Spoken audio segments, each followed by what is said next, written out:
Assalamualaikum warahmatullahi wabarakatuh. Dalam kesempatan kali ini, kelompok kami akan menjelaskan materi tentang zona Orde Baru terkait kontrol dan modifikasi seni. Untuk anggota kelompok kami ada sebagai berikut. Saya Azam Izzuddin dengan NPM akhir 025. Dan saya Angga Limajaya dengan NPM akhir 088. Saya Septian Suryaputra dengan NPM akhir 094. Saya Rosana Riela dengan NPM akhir 099. Syadewa NPM 101. Saya Romi Rafael NPM 103.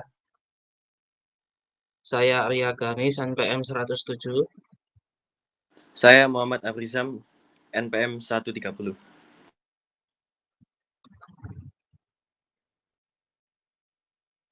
Baik, yang pertama adalah pendahuluan. Zaman Orde Baru, kontrol dan komodifikasi seni mengacu pada periode sejarah Indonesia antara 1966 hingga 1998 yang dikenal sebagai Orde Baru. Pada masa itu, pemerintahan di bawah Presiden Soeharto memiliki kendali yang kuat atas berbagai aspek kehidupan, termasuk seni dan budaya. Kata kontrol menggambarkan upaya pemerintah untuk mengawasi ekspresi artistik dan budaya agar sejalan dengan narasi politik dan ideologi Orde Baru. Pemerintah seringkali membatasi kebebasan seniman dan budayawan dalam menciptakan karya yang kritis terhadap pemerintah. Untuk kata komodifikasi seni merujuk pada proses di mana seni dan budaya dianggap sebagai barang dagangan yang dapat dipasarkan dan dijual. Pada masa Orde Baru, seni sering dimanfaatkan untuk kepentingan politik dan ekonomi.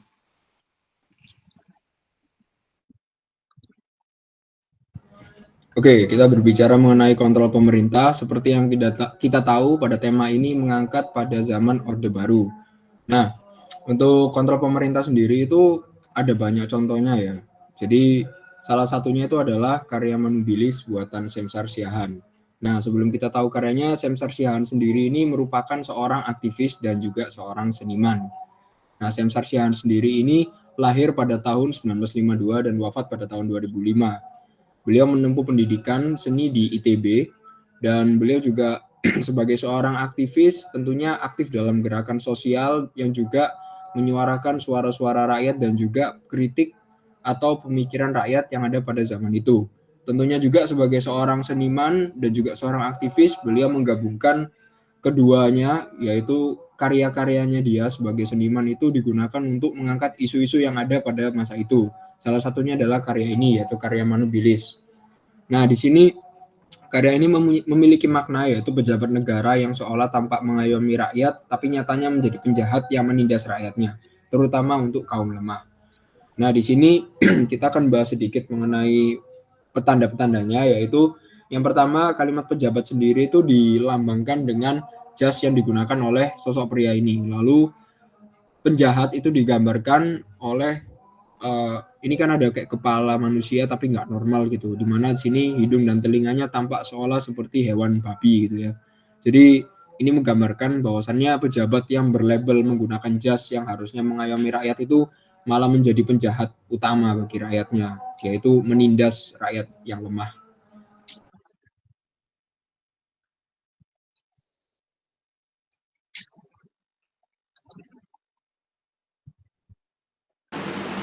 Oke, baik. Contoh selanjutnya adalah karya yang berjudul Berburu Celeng buatan Joko Pekik. Sebelumnya, Joko Pekik adalah seorang seniman lukis Indonesia asal Purwodadi yang tenar pada masa Orde Baru. Beliau lahir pada tahun 1937 dan wafat pada tahun 2023 lalu. Salah satu karya lukisnya yang terkenal yaitu Berburu Celeng yang memiliki harga termahal di tahun itu dengan nilai 1 miliar. Dan dalam lukisan itu, Joko Pekik merespon peristiwa Orde Baru dengan merayakan lengsernya Soeharto pada Mei 1998 dengan lukisan yang berjudul Berburu Celeng. Di dalam lukisan itu juga digambarkan latar belakang jembatan yang kala itu sebagai simbol kritik terhadap Presiden Soeharto atau disebut juga Bapak Pembangunan. Dan pada lukisan itu, Joko Pekik menggambarkan rakyat yang bersorak-sorak ria, mereka merayakan keberhasilannya karena berhasil menangkap celeng. Dikutip dari jawapos.com. Terima kasih.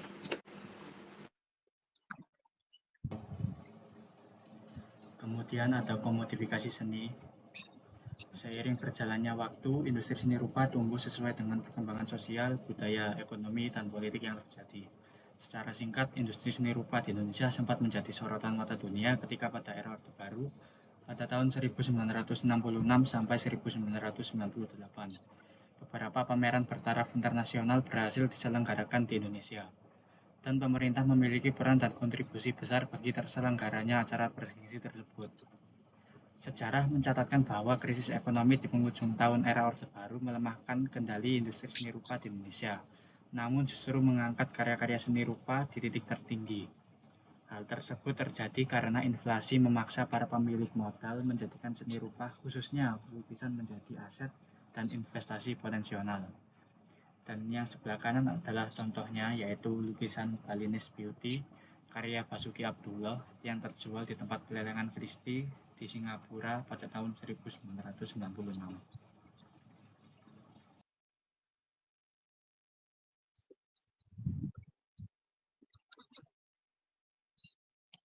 Berikutnya, pembangunan wajah baru.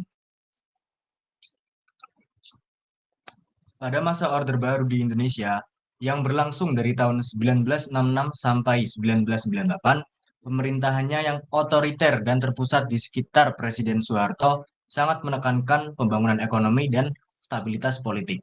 Salah satu strategi yang digunakan oleh rezim Soeharto adalah memanfaatkan berbagai sektor, termasuk seni dan budaya, untuk memperkuat citra dan identitas baru Indonesia di mata dunia internasional.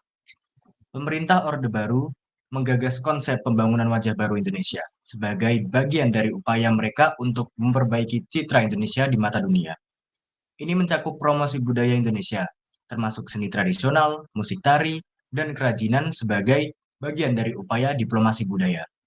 Melalui pertunjukan seni dan promosi budaya di berbagai forum internasional seperti pameran seni, festival budaya, dan konser musik.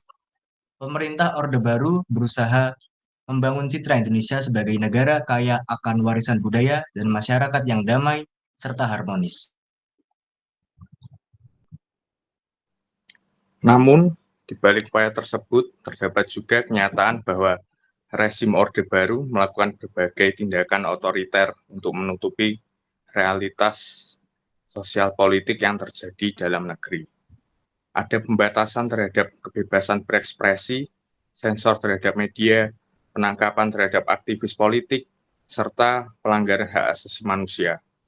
Meskipun seni digunakan sebagai alat untuk memperkuat citra positif Indonesia, penggunanya seringkali diarahkan untuk menampilkan gambaran yang idealis dan tidak mencerminkan realitas sebenarnya dalam negeri. Jadi, sementara seni dipromosikan sebagai bagian dari upaya pembangunan wajah baru Indonesia di mata dunia internasional, penggunanya juga seringkali digunakan untuk menutupi realitas sosial politik yang kompleks dan terkadang kontroversial dalam negeri. Gambar di samping merupakan upaya pemerintah Orde Baru yang berusaha membangun citra Indonesia yang kaya akan warisan budaya dengan memberikan oleh-oleh batik kepada Presiden Afrika Selatan, Nelson Mandela.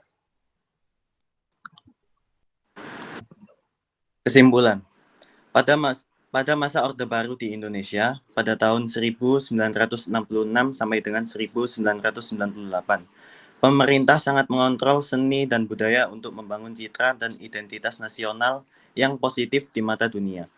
Seni digunakan sebagai alat diplomasi budaya untuk menunjukkan kekayaan budaya dan stabilitas negara. Namun, di balik upaya tersebut, terdapat pembatasan terhadap kebebasan berekspresi seni dan budaya, serta penggunaan seni untuk menutupi realitas sosial politik yang kompleks di dalam negeri. Oleh karena itu, penting untuk melihat penggunaan seni dalam konteks politik dengan kritis, agar seni dapat berkembang secara autentik dan mencerminkan realitas sosial politik yang sesungguhnya di dalam negeri. Oke, sekian presentasi dari kelompok kami. Jika ada kurang dan kekurangannya tadi, mohon maaf. Saya akhiri. Assalamualaikum warahmatullahi wabarakatuh.